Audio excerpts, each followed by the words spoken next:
G'day and welcome to the Hunting Connection podcast. My name is Zach Williams and I am your host. Here we'll connect you with hunters, fishers and outdoor enthusiasts from around the globe. This podcast will share hunting and fishing stories including past experiences and tackle the tough hunting stereotypes our community faces. We hope to be a positive influence to those outside the community while also having a laugh along the way. Hope you enjoy the podcast.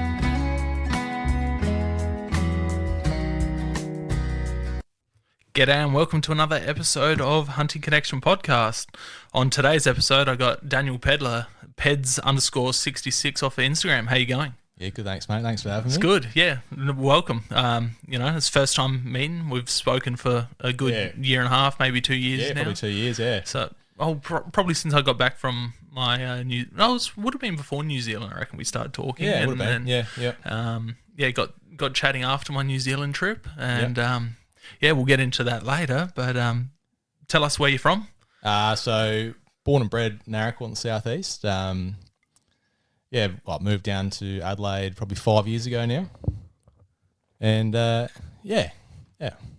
Beautiful. Southeast is good. It is. Beautiful part of the world, God's country. Do you miss the coldness and the wetness of... I do sometimes, mate. Yeah. My dad was born down in Mount Gambier and Pop was born just across the border, and they spent a lot of time in Mount Gambier, and I still got family down there, so I grew up going down there like every year, multiple times a year. So, and still do.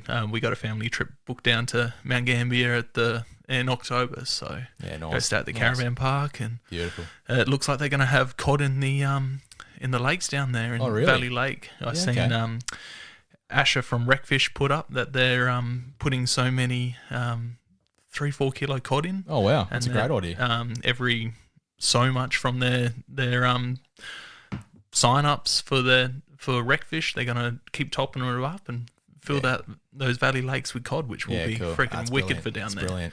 Such a good idea for throwing a heap of cod in all those reservoirs and stuff like that. Yeah, well, down there I reckon they're going to grow huge. Oh yeah, because that Valley Lake's just full of carp and redfin. Plenty of tucker for them. Yeah, which is awesome. What do you do for work?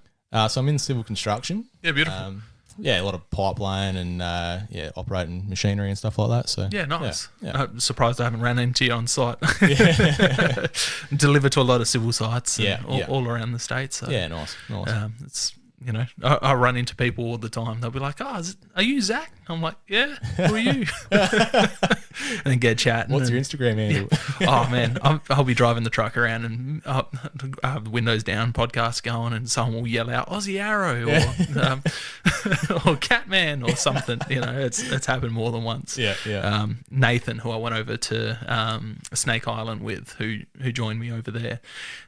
Me and my family were walking down in local track, and he winds down his window and he's like, "Are you Zach?" Yeah, how you going? Yeah, mate. And then from there we started chatting. Yeah.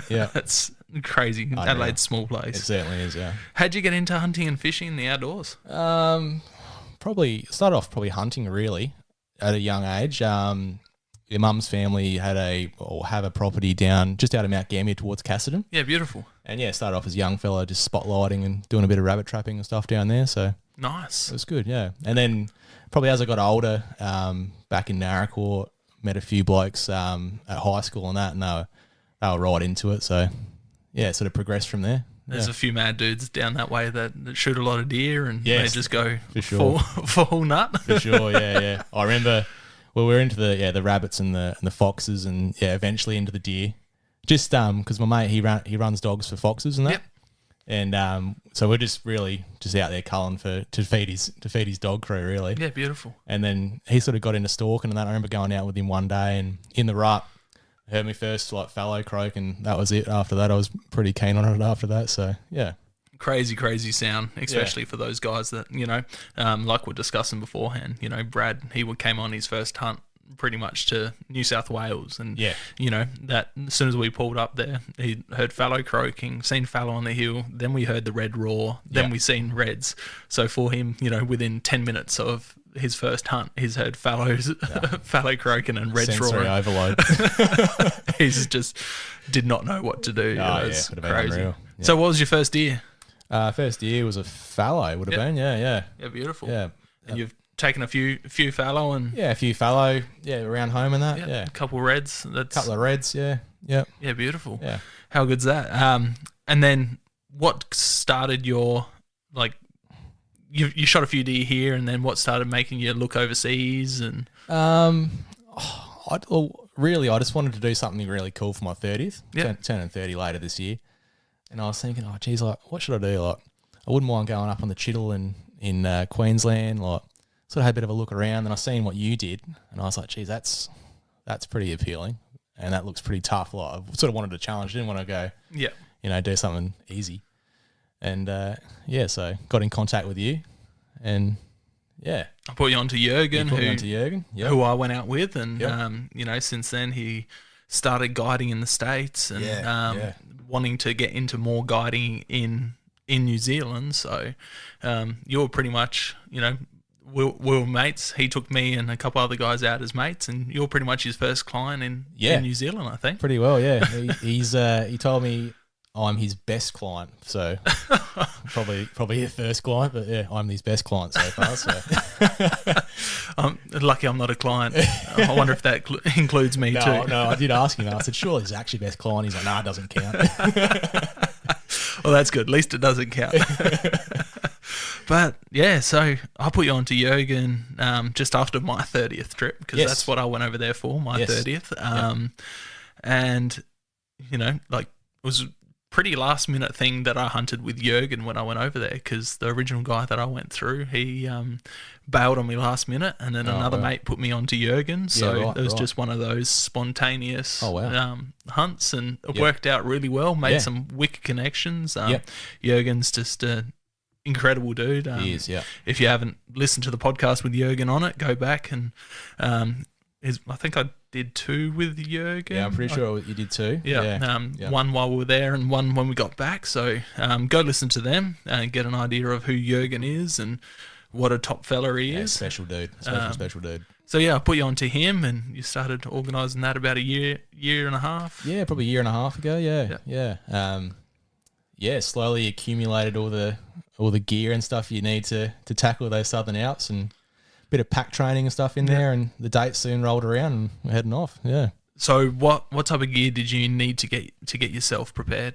Well, to be honest, the best thing I probably got was a decent pair of boots, because I've always just hunted in like work boots or just like rubber boots sort of thing. So a decent pair of boots, got the lower ranges, and they were just brilliant. Held up good? Oh, fantastic. Sore feet or? Nah, not sore at all. That's good. They were wet every day, but they weren't sore, which is standard New Zealand. But yeah, I got a good pack. Got a Tatonka Norix 48, I believe. Okay.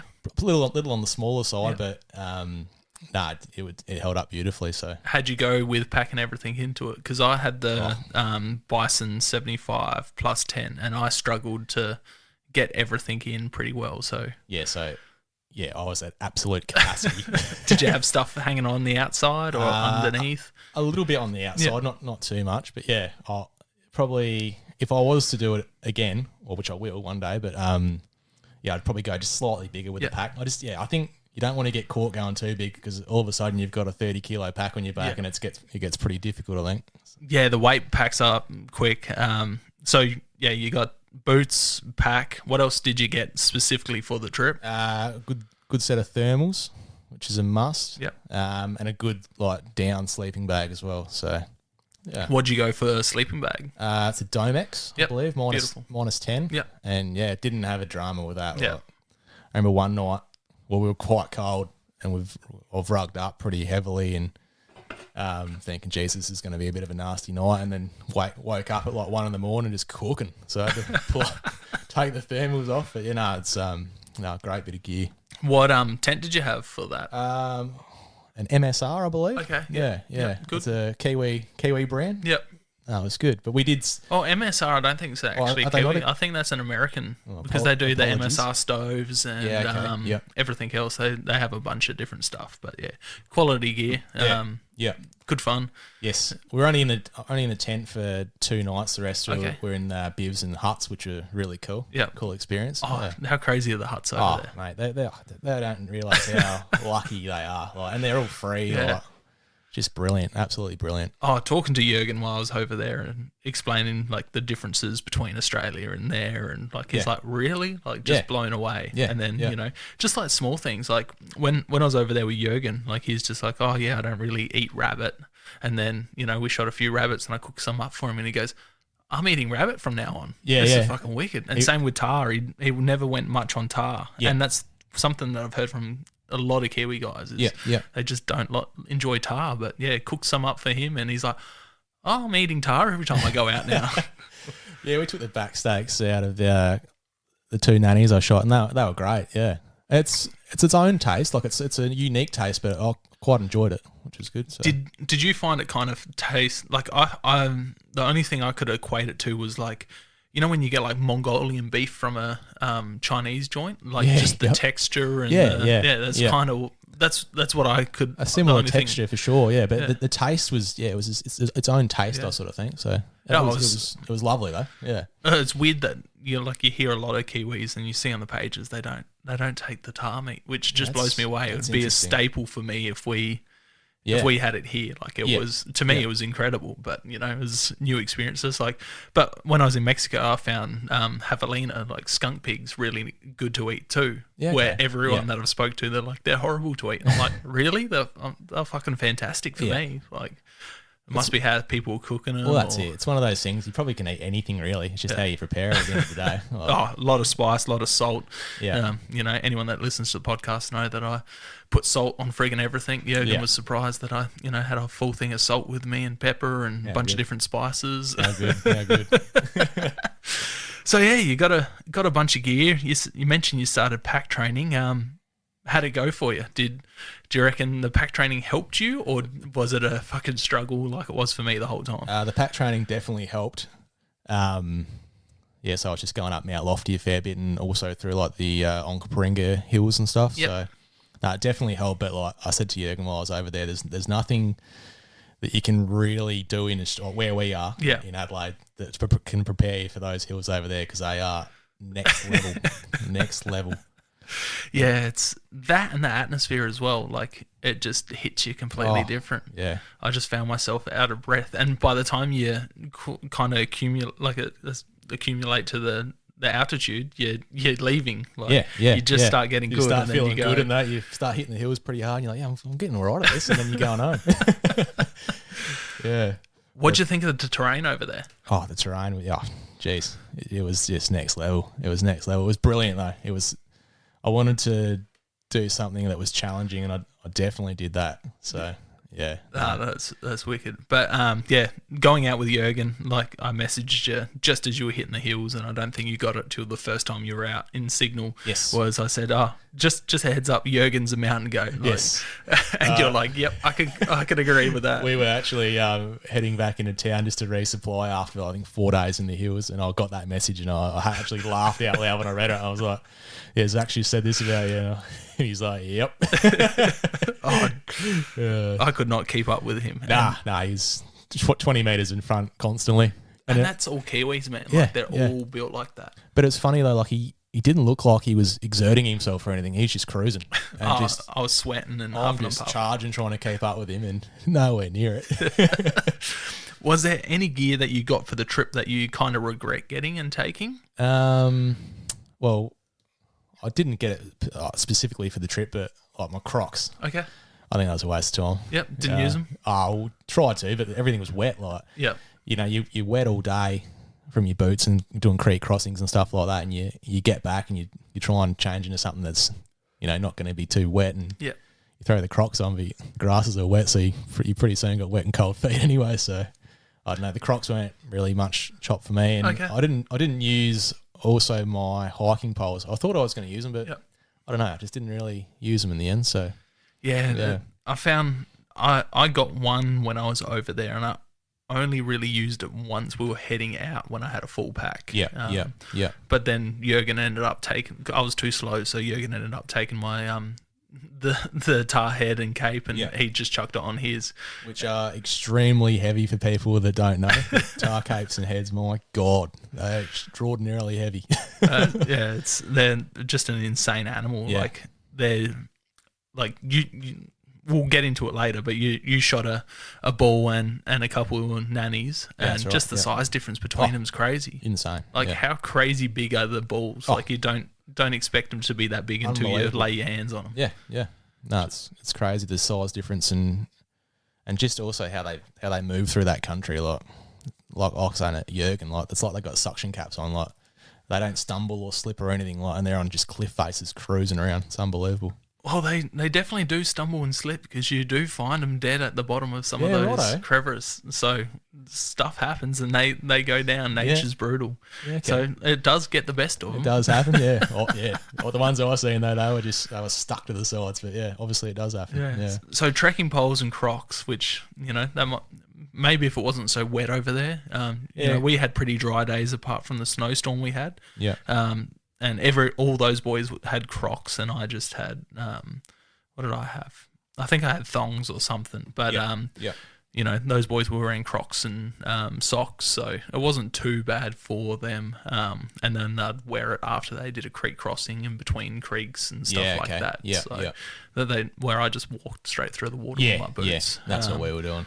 But your feet feel it by the end of the day. That's the only benefit about the Crocs is you can breathe. Your feet get to breathe at the end of the day. That is and you're not stepping on, because that's one thing I found, especially with the South Island, is everything's so spiky. Like, damn Matic, Gary, and the damn Spaniards. How were your legs after that? So I wore shorts. I had I had gaiters on, but the thighs copped it pretty hard. And it just splinters in your legs. Yeah, like it's nasty. For weeks, I was popping out little blackheads that were just all over my legs from the spikes that were all in it. Yeah, I've been squeezing a few out the last week or so. So yeah, because you've only been back for a week now. Yeah, I got back. Yeah, Easter Monday, so only a week. Yeah. Yeah, and we'll discuss them. We're like, well, soon, no matter how your trip goes, we'll have to get you on and chat about your trip. And like I said at the start of the podcast, this is the first time we're meeting, so it's going to be a good chat. Yeah, definitely. Yeah.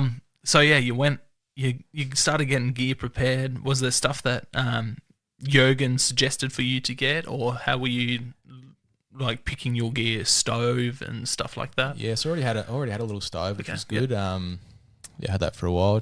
I'm not sure on the brand actually. It's not a what's everyone got, like the jet boil. The jet boil. It's not a jet boil. It's a lighter version of that. Yeah. It's quite good. Couldn't make complaints there. But what Jurgen really sort of pushed was the having good boots and a good pack. Really, like he packs pretty light. Yeah, he's crazy. Yeah, with his gear, he doesn't take much in. But that's the two things he really stressed was a good pack and good boots. And that's what I did, and that definitely helped me out in the end. Yeah, and you have to wear them in. Like that's what people don't normally do. They'll go over there. Yeah. It's funny. Like I've been wearing the same boots for the last couple of years. Oboes. Can't remember what type they are, but I recently got them wet and put them on the other day, and they'd shrunk. Oh, really? And they started playing up with my feet. Yeah, I'm like, this is weird. Like I've worn them in New Zealand, but you're wearing them for days and days and days where it's wet. Yeah. But I got them wet when I was in New South Wales up at Cody's, and then went to go put them on again chasing fallow around here, and my feet were sore. I'm like, this is the first time that I've had sore feet in these boots. So it's just something you don't realise, that when you get the leather boots wet and you're not wearing them for a while, that they shrink a bit. So it just never really popped into my mind. So that's something that people need to take into an account when they're doing these wet days, and then they don't wear their boots for a few weeks and they dry out naturally. They shrink up a bit, and you kind of have to stretch them out again. That is interesting, because I did read like on the lower sort of lower boot site, their aftercare section, and they were sort of saying after you've like call it soiled your boots, like have them really wet and stuff like that, let them dry naturally, but then wear them. Okay, yeah. But they didn't go into a reason why, but that makes sense now saying what you're saying. So obviously they shrink a bit. So, that's the last thing you want in those types of heels, is sore feet, and that's what kills people. Yeah, for sure.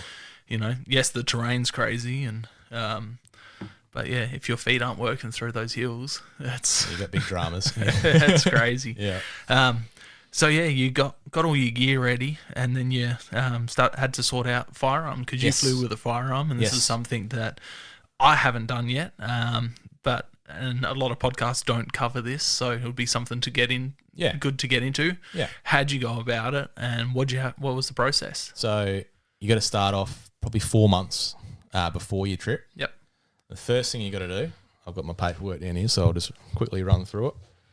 You've got to register as a client in the integrated cargo system, so that's pretty straightforward. You just your standard sort of form you fill out, and they'll give you a number after that. Yep. And then you can start the process of like applying to export your own firearm. So like there's multiple pages for the Australian section. I think there's up to eight pages worth of stuff you've got to supply. Just your licenses, your rego forms. You've got to separate on a different form. You've got to separate sort of spare parts for your rifle. So if you've got a dropout mag, you get a separate form for that. Oh wow! Separate form for your bolt. Okay. Separate form for your ammunition. So yeah, no, it's a pretty involved process, but it's not too difficult. And to be sure I had everything correct, I actually went down and ran through everything with Border Force down at Port Adelaide. Okay. Before it was all lodged, so yeah, beautiful. I made sure everything was Mickey Mouse before I sent it through, which was good. So and how were they? Like, what was the process of getting in contact with them? And they were fine. Yeah, they were really good to deal with. I just rolled into their offices down there. There were no dramas at all. Okay, so did you give them heads up first? Or No. Just rocked up in my lunch break because I was working down that way, and just went through it in probably 20 minutes. Yeah, beautiful. And got it all sorted. So that's good. Good that they were helpful. Like, you don't hear too many great stories when it comes to traveling with a rifle. So that's it. I was quite nervous about the whole process, but honestly, I haven't got a bad thing to say about it. Yeah, beautiful. At both ends too. New Zealand were great as well. So once you do the paperwork, submit it. You said it takes about 4 months to get all processed, or a little bit earlier, but you want to give it about 4 months beforehand, just in case it goes longer. Say. Yeah. So start maybe 6 months out, just in case. Probably 4 months is a good time to do it. Yeah. And then once that's done, you've got to do your temporary firearms license for New Zealand. Okay. Which is it's very straightforward.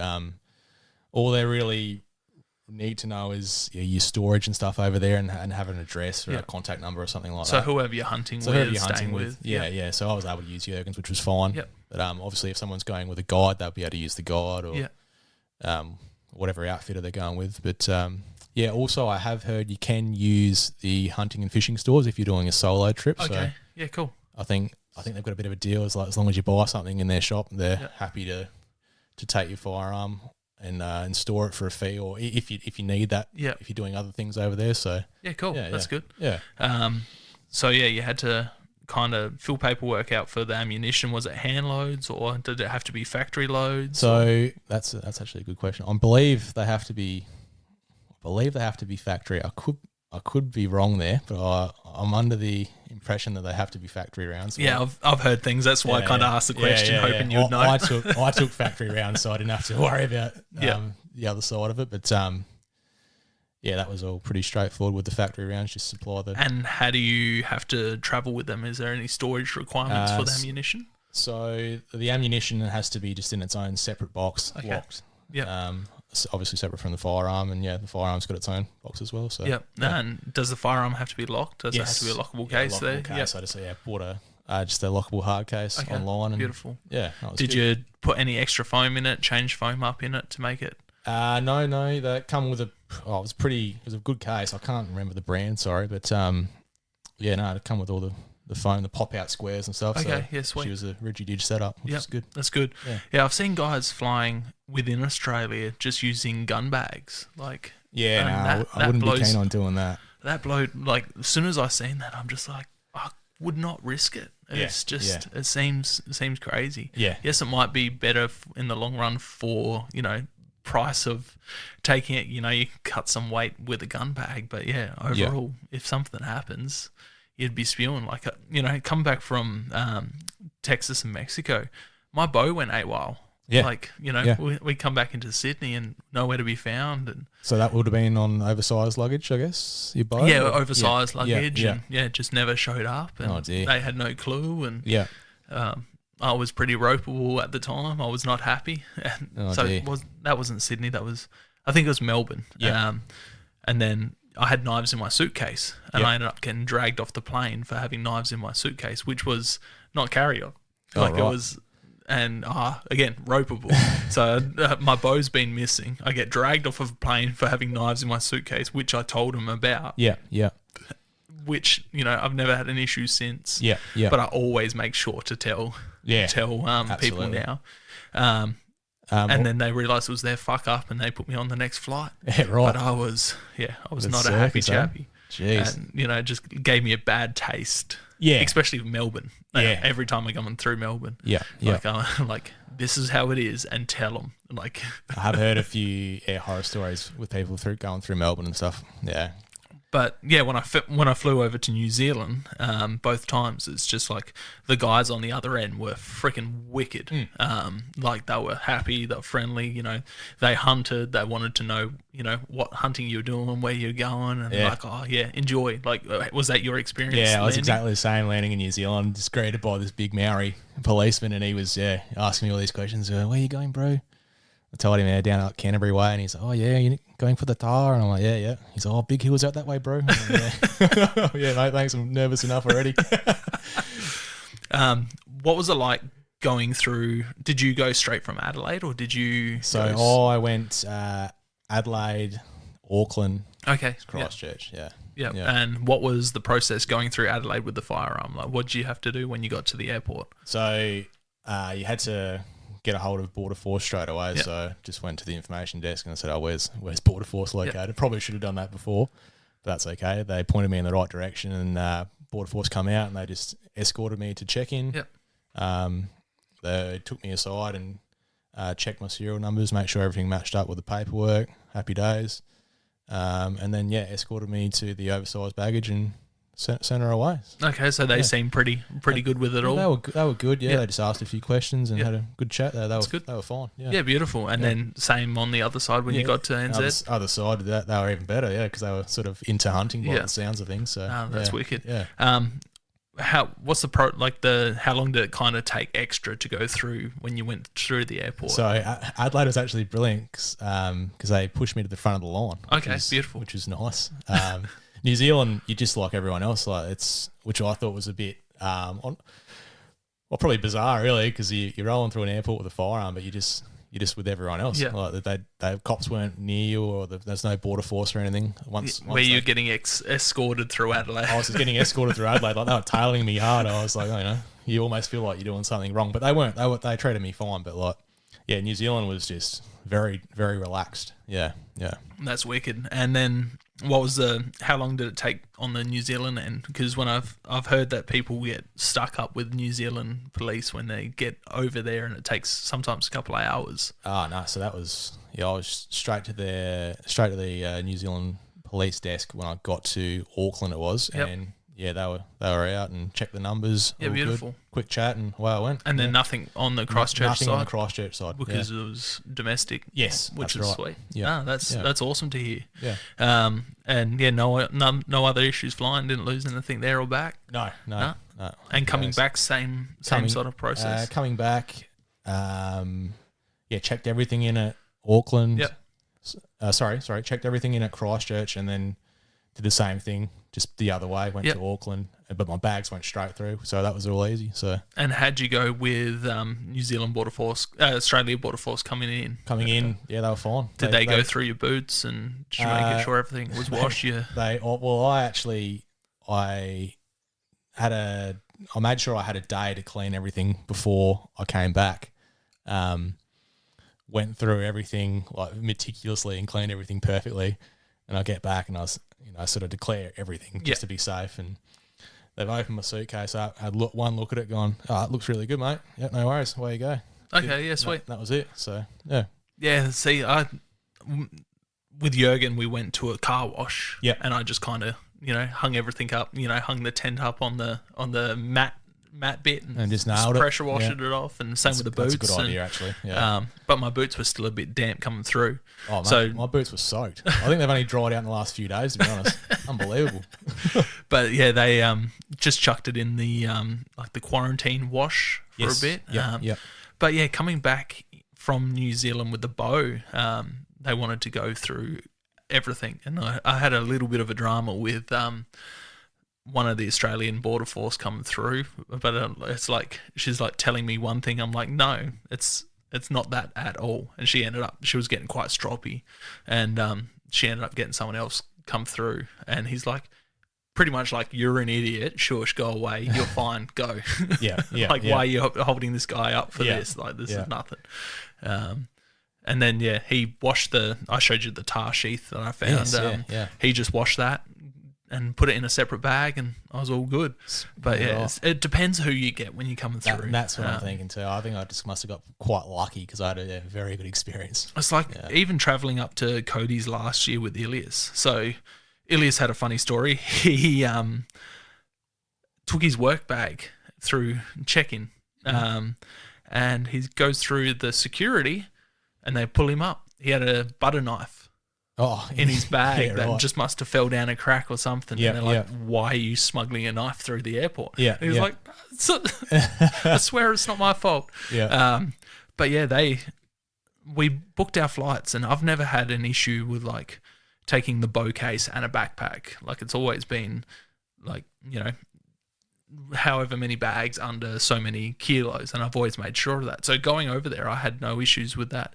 But he got strung up going through the airport saying, hey, it says here only one bag at max weight of this. Right. And they charged him another bag. Oh, okay. So coming back, we asked about it going through the airport again, and the first one was almost all right. But then we've looked at it again, and I've quickly added another bag to my flight for your check luggage, for my check luggage, where Ilias had to do it at the desk, and it wouldn't let him, and he got slugged even more. It was just ridiculous. So I think international, it's all right. You can have a couple of bags at 30 something kilos, whatever it is, and you can sometimes pay for more. But domestically, got to watch for that. Sometimes it'll say one bag only. For check luggage, which is just quickly too, good one for people to know.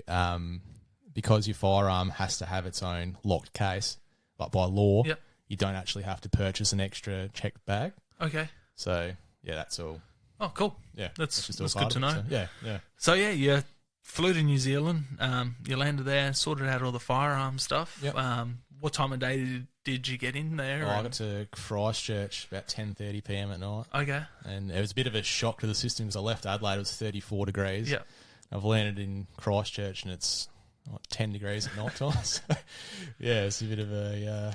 Was Jürgen there picking you up at that time? No. So I just jumped in a taxi with everything and just went down to the road to the airport motel, and Jürgen picked me up first thing in the morning. So. Was that the backpackers or the actual motel? No, an actual motel, which was nice. So. So I think I landed at about midnight in Christchurch, and I slept in the airport, pretty much right by the door. There's like a big circle couch, and I was just kind of like shuffling around on that, trying to get comfortable, like laying on there and laying on my pack and jumper, and then there was like these egg-shaped chairs, and I was like trying to sleep in one of them, and I felt like Men in Black, where Will Smith's trying to drag one of them around and trying to be comfy. It was exactly like that.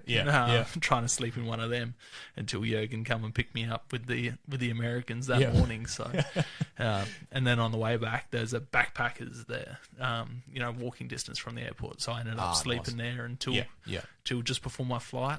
And, walked there and back. So that was pretty good. And you have those. They're like a weird little, like almost like what you see in like Japanese movies and shit. It's like a little pod you pull down, like a little roller door. And, you got like all charging stations and all of that, and there's like 6 or 7 of them in the room. Like, it was crazy. First time I've ever seen anything like that. Like, I've stayed at a few different backpackers, and normally it's just like bunk beds and that. But it's like 2 of these high, and it's like you got your own little roller. That's exactly. It's crazy. And then lockers like underneath the bed that all lockable, which were pretty cool. So if you're looking for a budget thing to stay in when you're over there, that's pretty good. I think it was like the same brand as like Lime or something like that. I just remember everything being green. But it was nice having a good warm shower over there after definitely being in those cold hills. Absolutely. So Jürgen picked you up in the morning, and what'd you go do? Where'd you head to? So first stop was to Christchurch hunting and fishing, which was absolutely nuts. Eye opener, eh? Oh, mate, it was a great shop. Great shop. Walked in there, I reckon my first words were, holy shit. There's mounts everywhere. Absolutely huge red deer on the wall and full body mount Tahr everywhere. It's just crazy. It's a bit different to the Australian hunting shops, aren't they? Fair bit different, yeah. Fair bit different. Yeah, just had everything you could think of as well, gear-wise, and it was unbelievable. Yeah, it's... I'm pretty sure I went to the Christchurch one. It's like a big... You've got like a front entrance where it's all your hunting style gear, like all your, guns, fishing rods. There's lots of mounts, and then you got like the back section, which is all your hiking tents, backpacks, clothing, sort of that sort of stuff. Yeah. So I went there with Jurgen and the Americans. Sorry if you can hear that. That's just me pouring myself another drink. I'm not going to the toilet. So it's just absolutely mind-boggling. What'd you get in there? Food, dehydrated meals? Yeah, just food and gas. Yeah, gas, because obviously you can't fly with gas. And then just few little souvenir sort of stuff. Got the hat. I was just about to say you're wearing the hat there. Yeah. I I knew that would have been I had to one of the first things. Hat, so, Did you get any other gear apart while you were there? Any warmer clothes or Nah. I was camo? Yeah, I was happy with the clothing situation. So, and then where'd you make your way from there? We stopped at a Woolies and then headed out towards the hills. Yeah, beautiful. Yeah. And so obviously Jurgen had a game plan of what he was doing. What did he explain to you? Like, what was your main goal?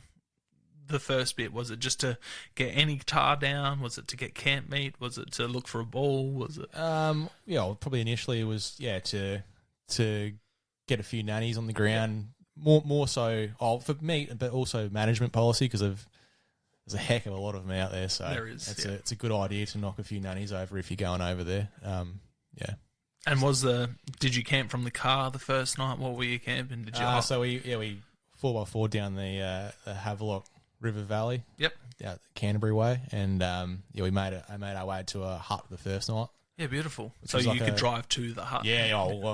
Well, she was a pretty sketchy drive, but we got there. You do some river crossings. Yeah, they're a bit. Did some proper river crossings, and we were up on bloody 45-degree angles at some point. And I'm looking at Jurgen, and he's just driving along like it's normal. Just bitumen road. Yeah. But, it was pretty hectic, but we got there in one piece, which was good. What bus were you in of Jurgen's? In his old Blue 80 series. Okay, yeah. That's what we were in. He said you guys had a few dramas, mechanical dramas.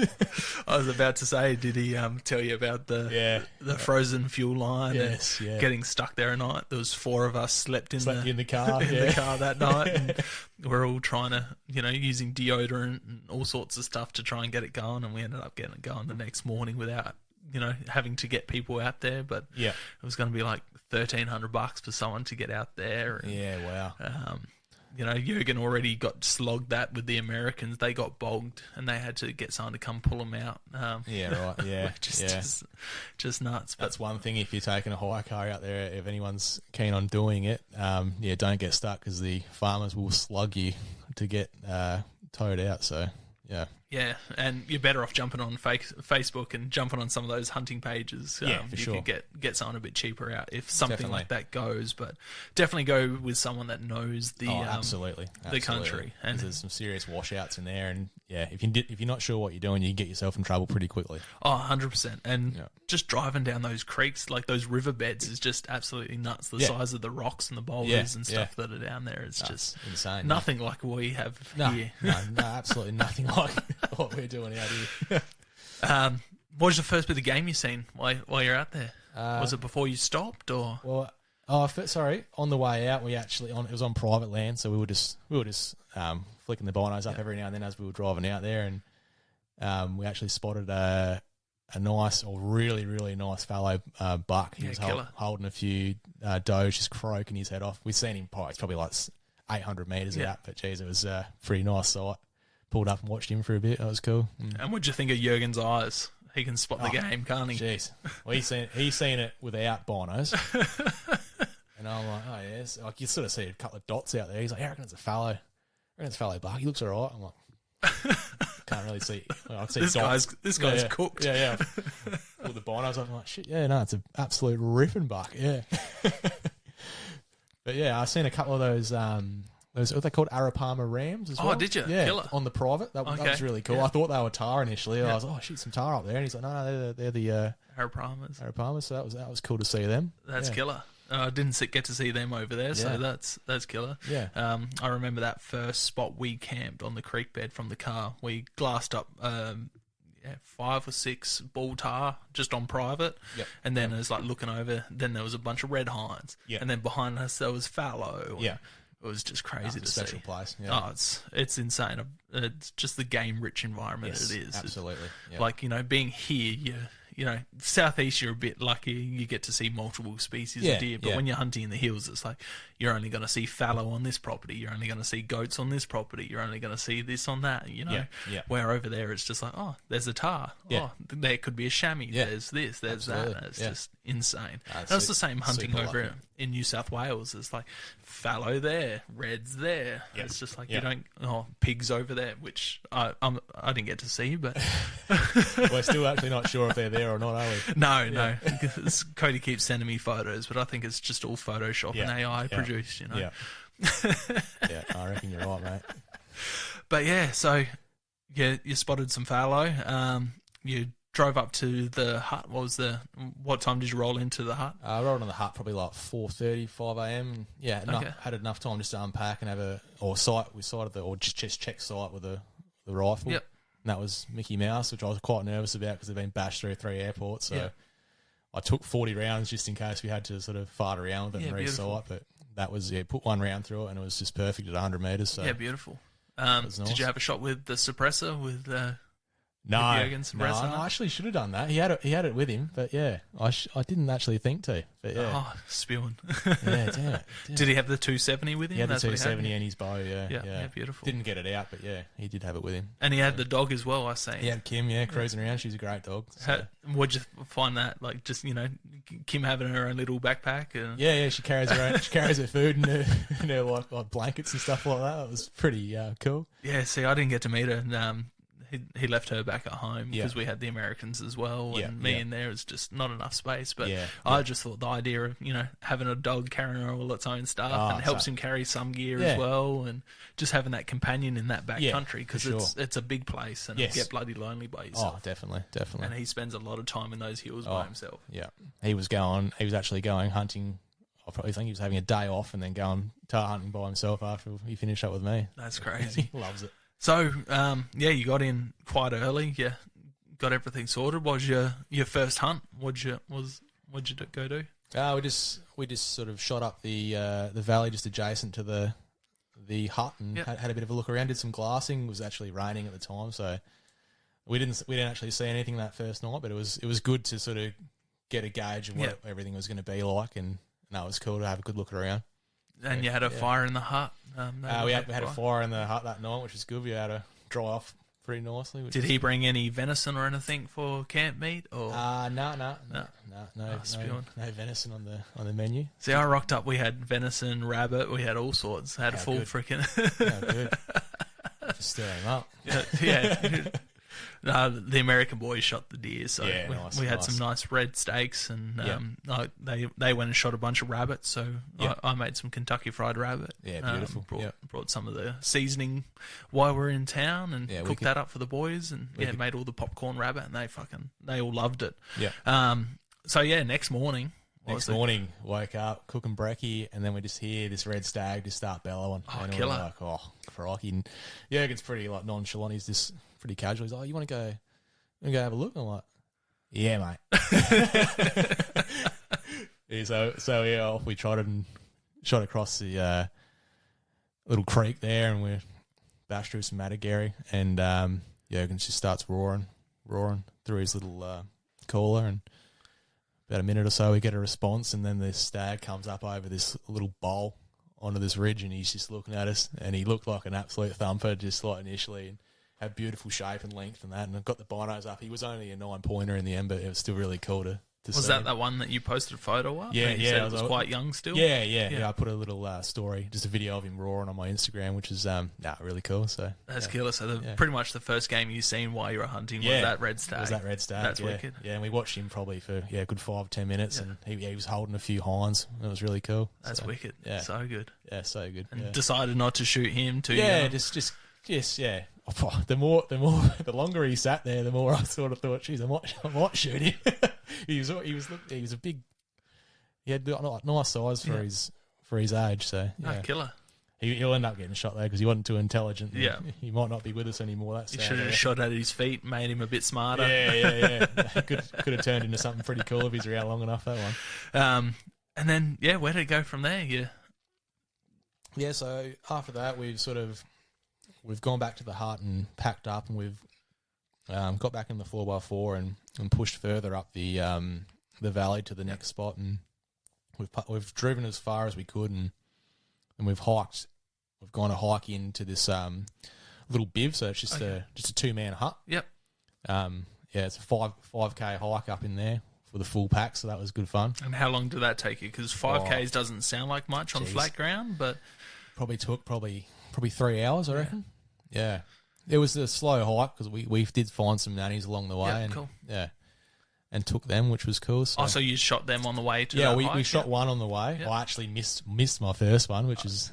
High five, I missed my first Tahr as well. Yep. I'm not sure if we missed him, but I shot him and he went, you shoot him, if he goes left, we could recover. If he goes right, we can't recover. And he went right and then disappeared. So yeah. It was that country. No, pretty unforgiving country out there, as we'll get to later in the story. Yes. So you took a nanny, a very young nanny for my first one. Yeah, beautiful, which was cool. Ripped the back straps off of her and kept going. Nice. So, yeah. And then when you got to the hut, did you hook it up straight away? No. So we just kept her in the bag just for the night, which worked out well. But we got to the hut and dumped a heap of weight out of our packs because everything was starting to get quite heavy. Yep, as it does. Because you're slowly gaining elevation the whole way there, so everything just gets harder and harder as you go on. So we got the weight out of our packs and pushed on.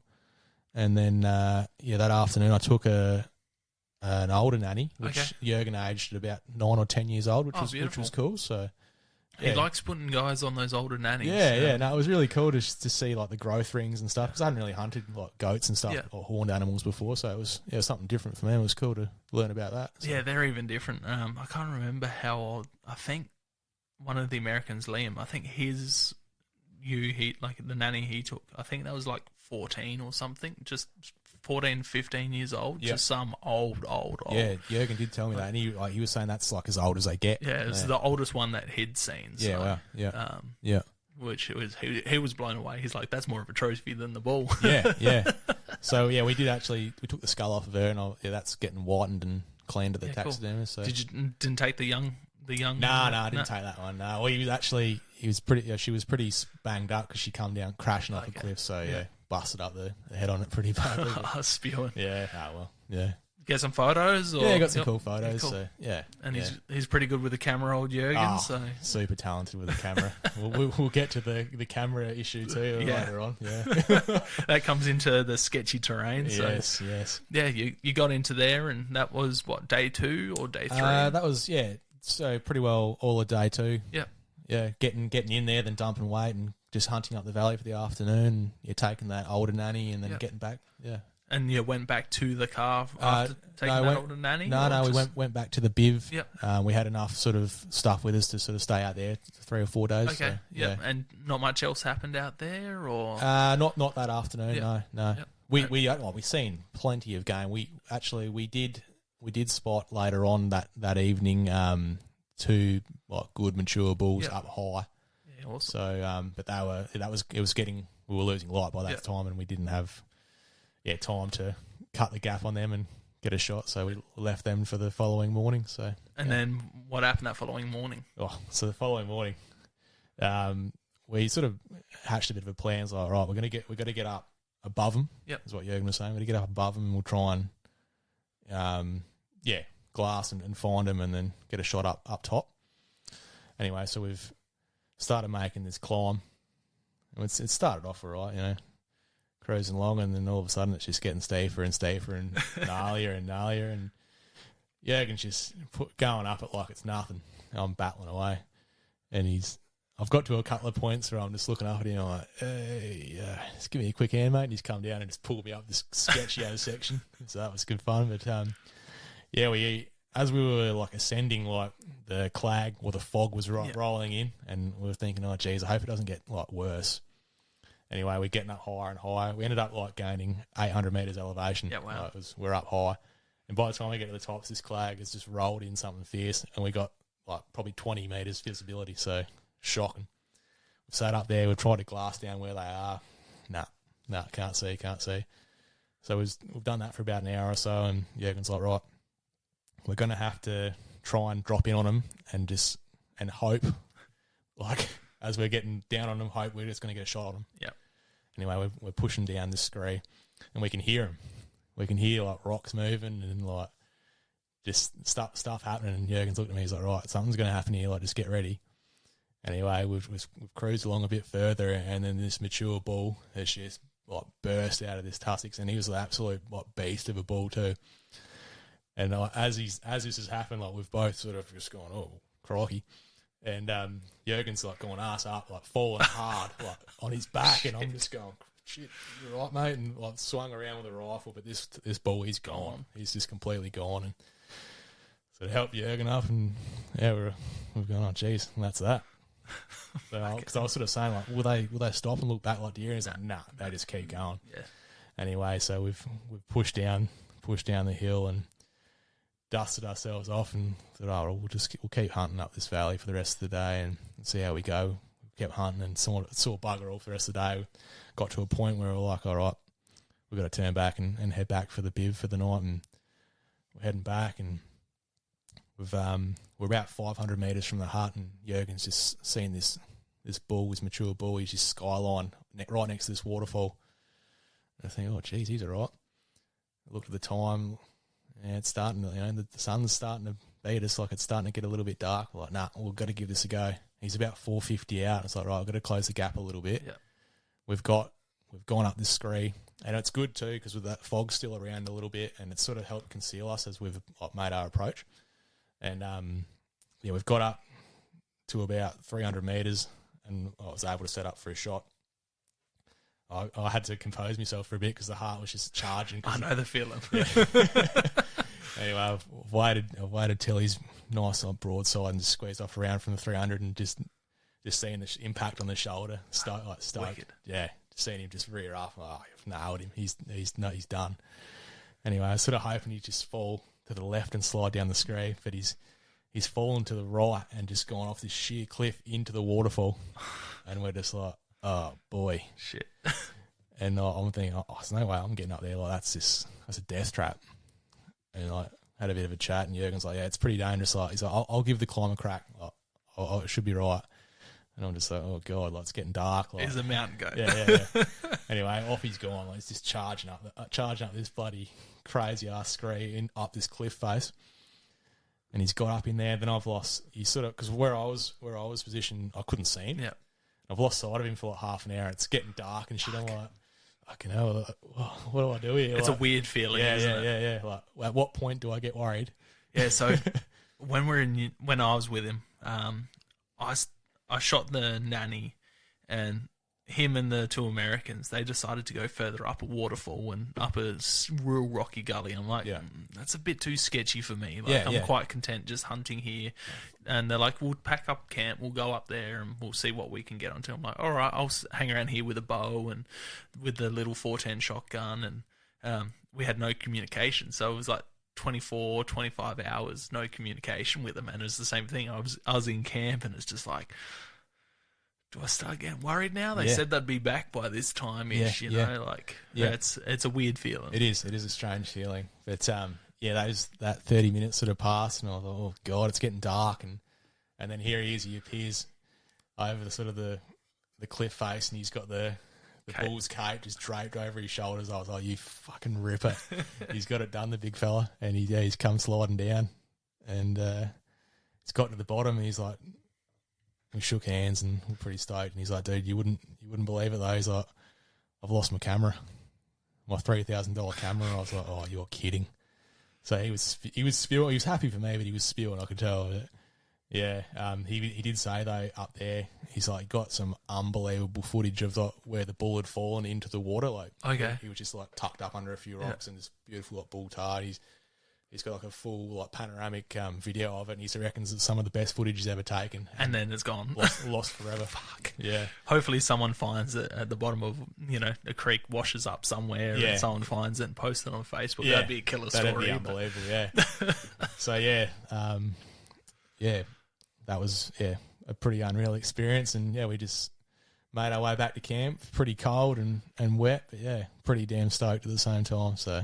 Stoked and defeated. I know that feeling all too well. I don't think I've ever been more exhausted after that day. It was just such a hard day climbing and just unreal. I felt like almost like sick, because we were that rooted. Like, what was your experience because it would be a weird experience. I've never experienced it where you're seeing something you shot for the first time, but it's just the cape and the head. What was that? So I wish I could have got up against alongside the whole animal just to get a good. I did get pretty close to that bull that we spooked, but I wish I could have got up alongside him and seen the full size of him. Yeah.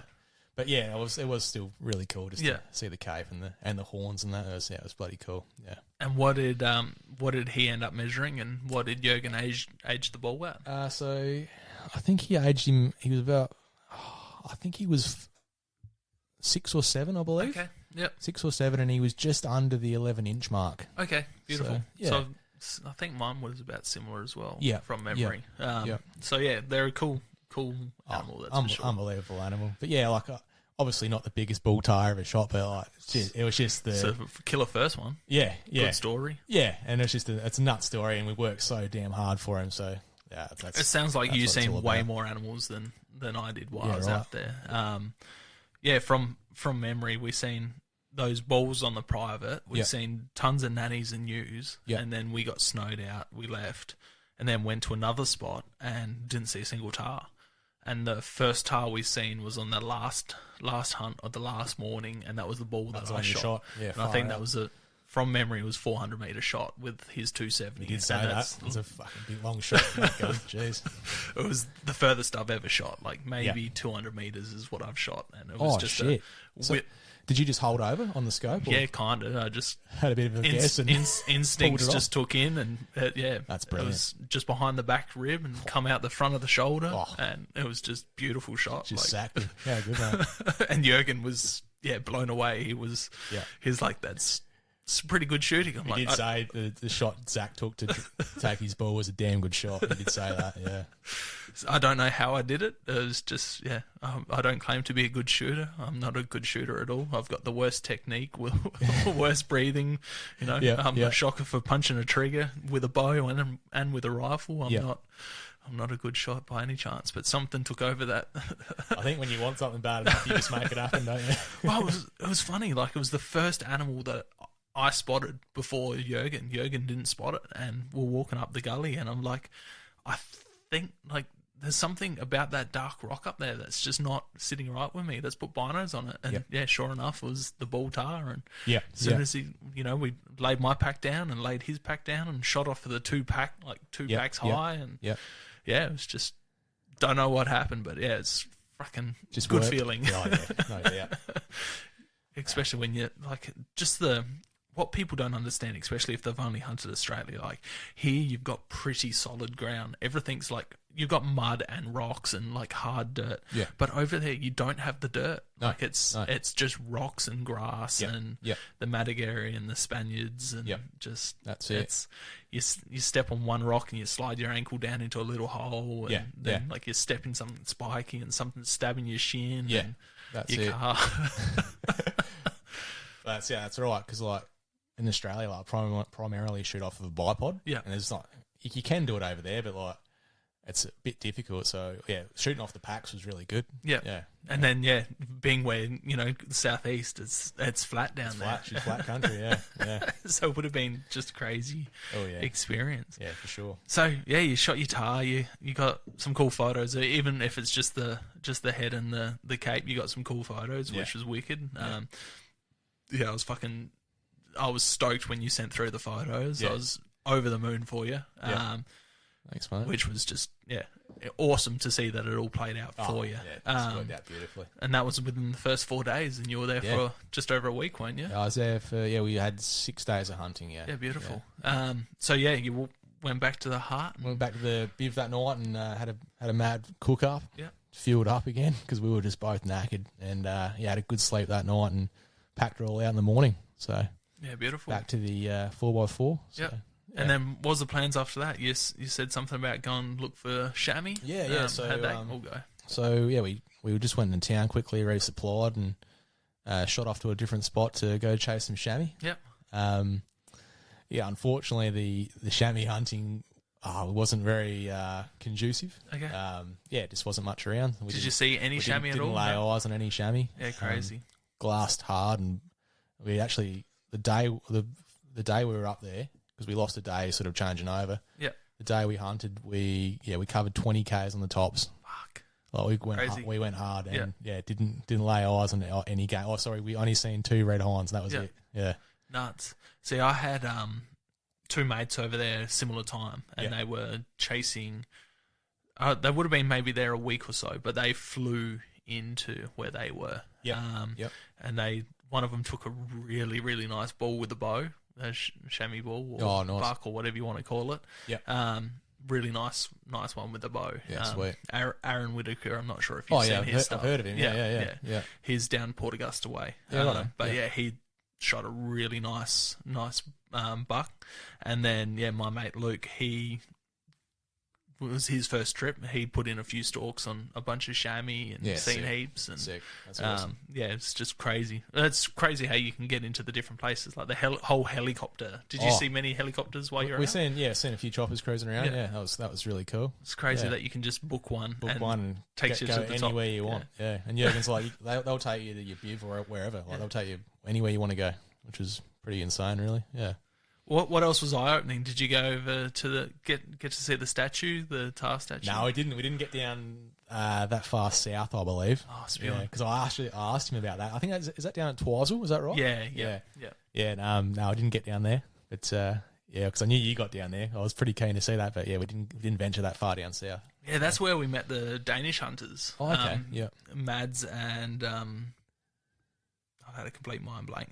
Too many hunters' names to remember. Yeah. But that's where we ran into them and got chatting to them because they were the only other guys there in camo. Yeah. We're like, oh, you guys have been out hunting. Let's go chat to them. And chatted to them. But then that's something that's different. Is every second person over there is wearing like a piece of camo almost. You're just running into people. Culturally, it's a little bit different over there. Yeah, a lot of people are into it, and it's really good. Did people see you and start chatting? Did you have any chats with randoms? Not really any randoms and that, but I did notice there was a fair few people just out and about, just hunting. So that was good. Did Jurgen take you to the pie shops at all? Yeah, we went. Bakery? We went to this wicked bakery just in this tiny little town. As we were once we finished up from the chamois hunt.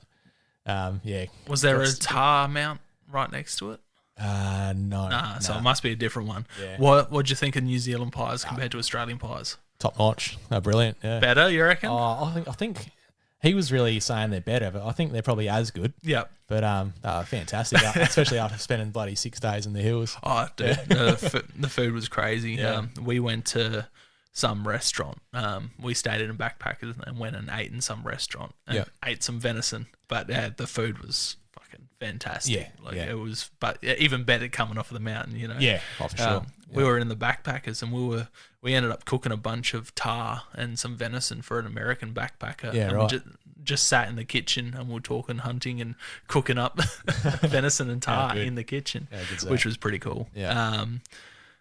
But it's a crazy place. It is a special place. Yeah. You want to go back over there, obviously. Definitely. Yeah, definitely. I'd love to. Try for a chamois at some point. And, Jürgen will actually become pretty good mates. Like I was chatting to you earlier, and we wouldn't mind doing a Stewart Island trip for whitetail one day. So yeah, that's on the cards as well. I definitely recommend you have to put Seeker on the cards on the North Island. That's something else, isn't it? Yeah. Like, you know, we were talking about the buttons earlier, but you have a listen to the...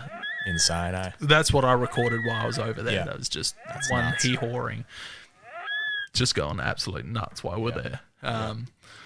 But yeah, it's... Seeker definitely got back on the cards for me. That's, you know, just one of those things that I didn't tick off when I was over there and really regretted not doing. You got a taste of it too, so you probably really want to have another go at it, eh? And then chamois right up there. I really, really want a chamois. Didn't get to lay eyes on. Yeah, I want to see one. Yeah, that's it. Well, maybe we'll have to plan a trip over there together at some stage. Yeah, Jürgen did say, he's like, hit Zach up, said he wants to chase some chamois with you.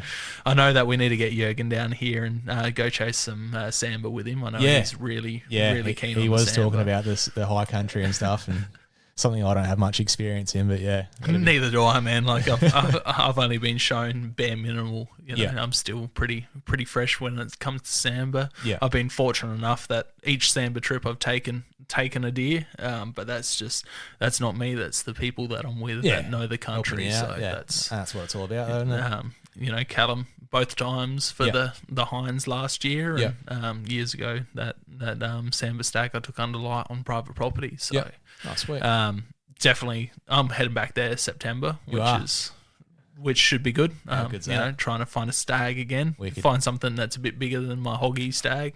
As you've seen, that my hoggy's almost the same size as my samba stag, which is almost embarrassing. That's funny. So yeah. Does the chamois draw you more in, or does the Stewart Island whitetail draw you in more? Probably the Stewart Island stuff. Yeah. That's something that's probably like a low success rate over there, and it seems extremely challenging. So it's something that really appeals to me. So. Yeah, from what I understand, it's just crazy rainforest. I haven't looked into the whitetail ballot on the South Island, but there was one or is one where you can hunt whitetail on the mainland. Yes, just off of say that, Wapiti blocks, and there's been a couple of Australian hunters that have taken some nice whitetail bucks on those ballots, which would be pretty cool. But the whole rainforest type thing, you know, especially having that experience with the Snake Island hog deer, they kind of, you know, why not go get one of these other South Pacific island deer, you know. That's it, it's just something pretty crazy. Yeah, definitely. Especially because they're a small deer as well. Like they're almost equivalent to like the Prince of Wales Island whitetail that they get, you know, just these rainforesty, small, you know, hardly ever seen, crazy shape. Like they grow in all different formations down there because they're so secluded and inbred and pull some crazy heads I've heard, so just some really cool to see. Weird. I'll show you some photos after once I find them. But just insane animals. What else is on the cards? What do you have? Like, what do you want in Australia, overseas? What would be your top 5 dream hunts now? My top 5 dream hunts. I'd love to get drawn on the hoggy ballot and go after hoggies on Snake Island or was it Bull Paws? Bull Paw and Blonde Bay. Yeah, so wherever that may be. But I'd love to get drawn on that one day. Definitely wicked. Yeah. Cody, he'll probably draw before you. He'll love that.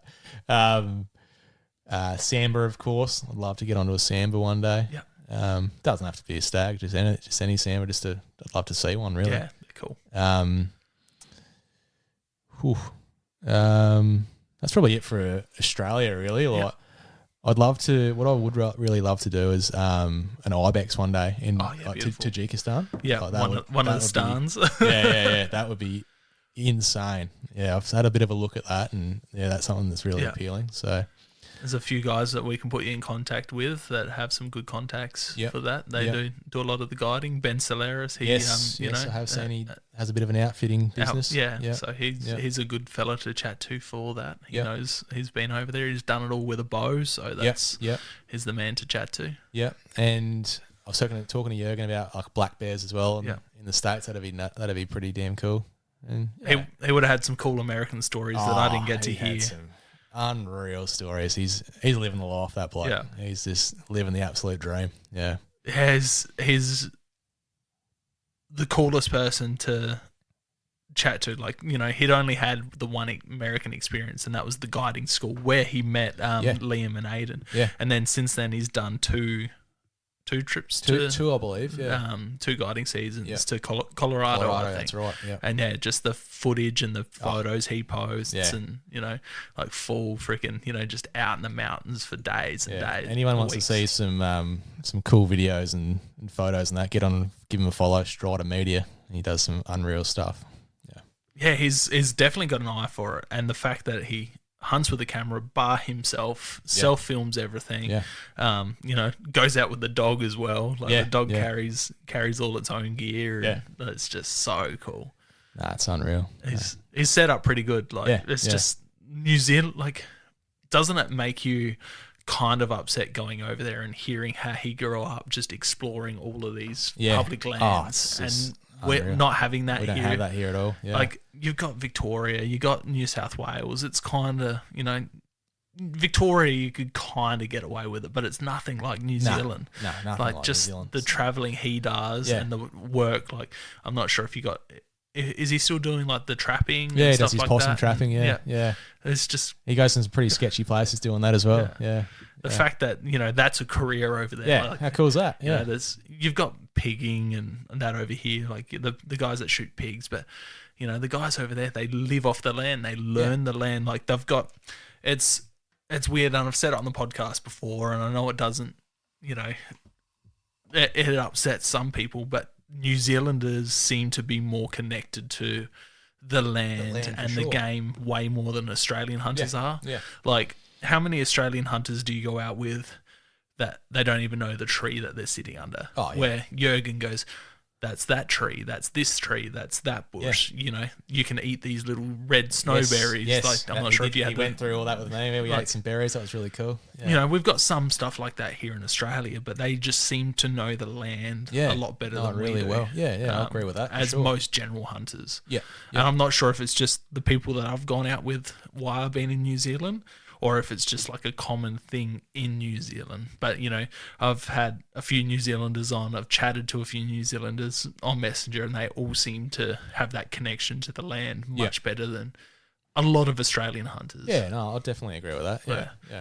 But yeah, it's cool. Like, you know, he's like, oh, you know, I'd work for this many weeks and then I'd have this many weeks out. Yeah. I'd drive 6 hours down here and just spend, you know, 2 weeks out by myself, just on the land. On the land, just living the life, living the absolute dream.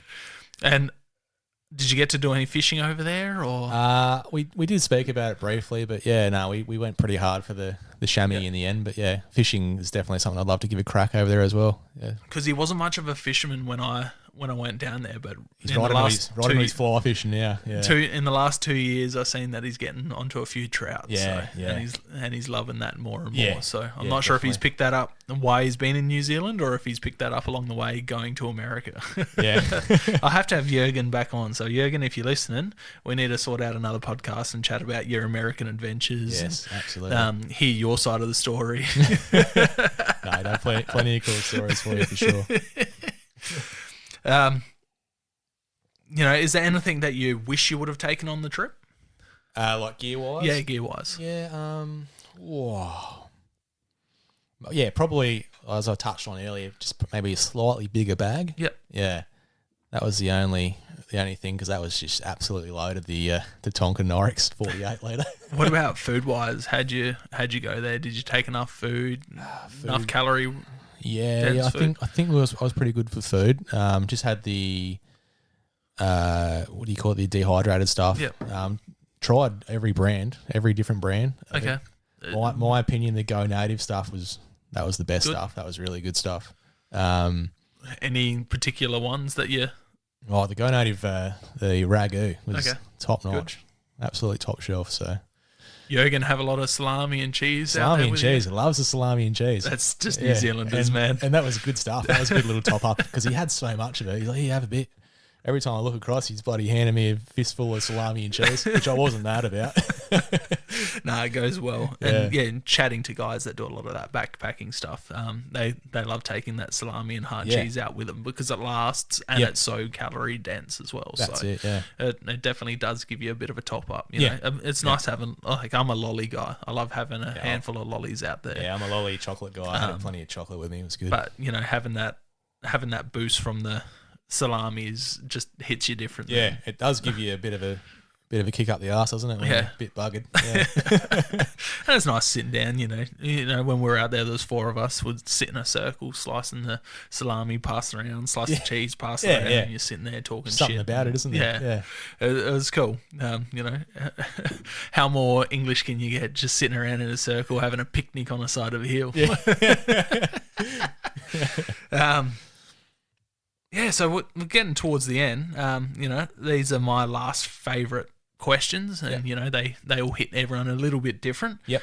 How do you see the public views on hunting and hunters? Okay. The public views, I think, it's an interesting one. Like, it depends which way you look at it, because you see a lot of negative stuff on social media and that. But like, if you talk to the general public, and just even me, like, just with my wife's friends who are mostly city people, and even my mates and that, like, people are more curious than anything. And once you get chatting to them and tell them what you're doing, and, you know, and that it's actually pretty ethical and it's not wasteful or anything, like you're taking the meat, people are pretty open to it, really. And how'd you go, like, explaining to people that you're going to New Zealand to go shoot something and not bring the meat back? Like, did that come up? Were people funny about that? Or? People did ask about the meat and ask me if I was bringing it back, but what I said is, like, we were just going to eat what we could over there, really. And that's what we did in the end. So cool. People that asked me and I told them that, they weren't mad about that, but that's good. Yeah, and good. Everyone's, like, all your experiences coming up to the New Zealand trip and coming back were pretty good. Like, no one's giving you any grief. No, not at all. People are more curious as to what I was hunting over there. Like, you say, I'm really going after, like, chasing a bull tahr, like Himalayan tahr, and people are just like, what's that? Yeah, you're showing photos like they're cross between a goat and a lion. That's what I was saying. Yeah, cross between a goat and a lion. You're showing a photo. I see that. They've got that big mane and crazy stuff. Yeah. How would you change the public views on hunting and hunters? Really, it's a select minority group, really, that target hunting and don't like hunting. Yeah. Really, like, you've got to be more open minded. Really, like these people that don't like it, like.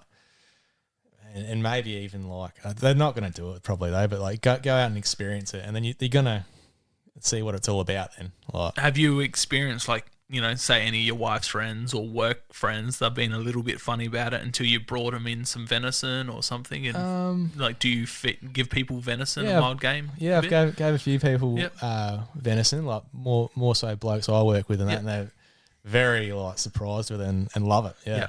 Especially one bloke, actually, who was a bodybuilder, and he was stoked with it because he looked up all, like, the protein and stuff in it, and he's like, this is, like, the most protein-rich stuff I can get. Like, I need more of this.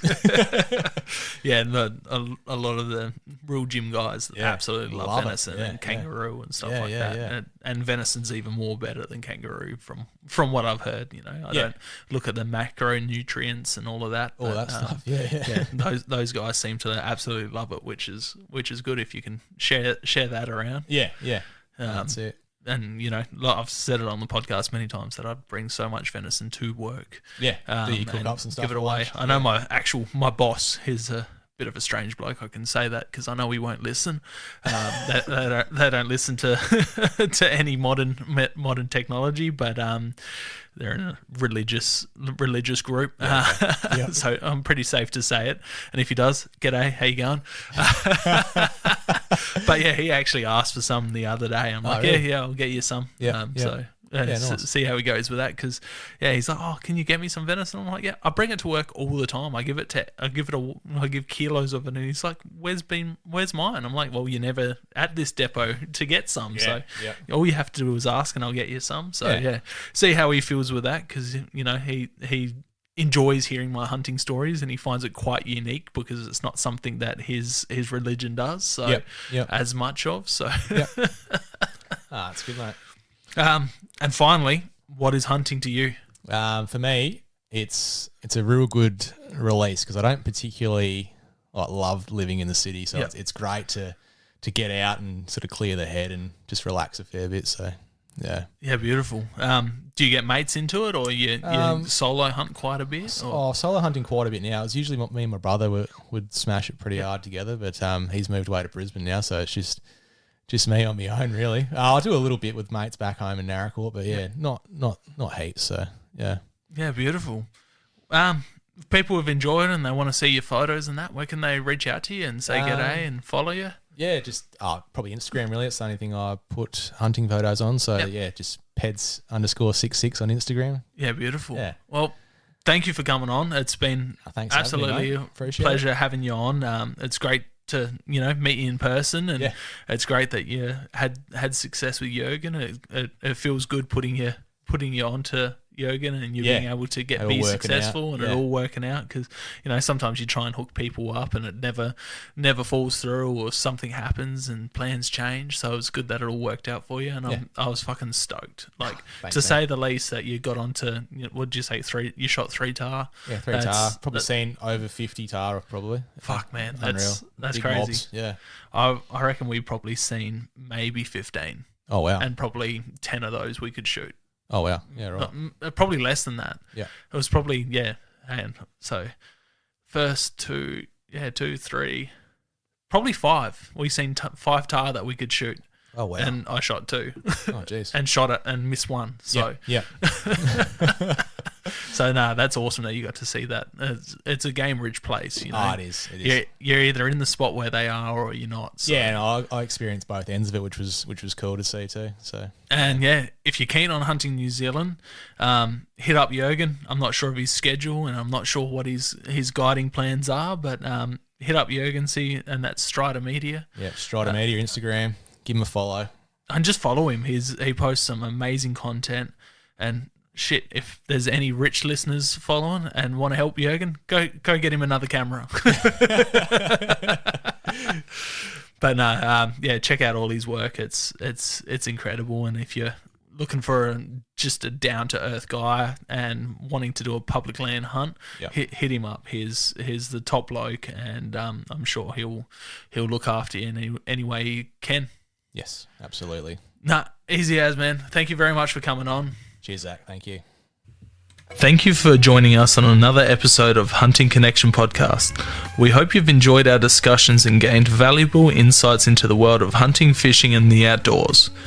To stay connected with us and never miss out on an update, please be sure to follow us on social media, all at Hunting Connection Podcast. We appreciate your support and would love for you to share the podcast with your friends and family. Don't forget to tag us in your hunting photos on social media and let us know about your experiences. Your feedback is invaluable to us, so please take a moment to subscribe, rate, and review the podcast. Together, we continue growing and delivering more captivating episodes for all hunting enthusiasts. Stay connected, stay informed, and keep pursuing your passion for the hunt. Until next time, happy hunting.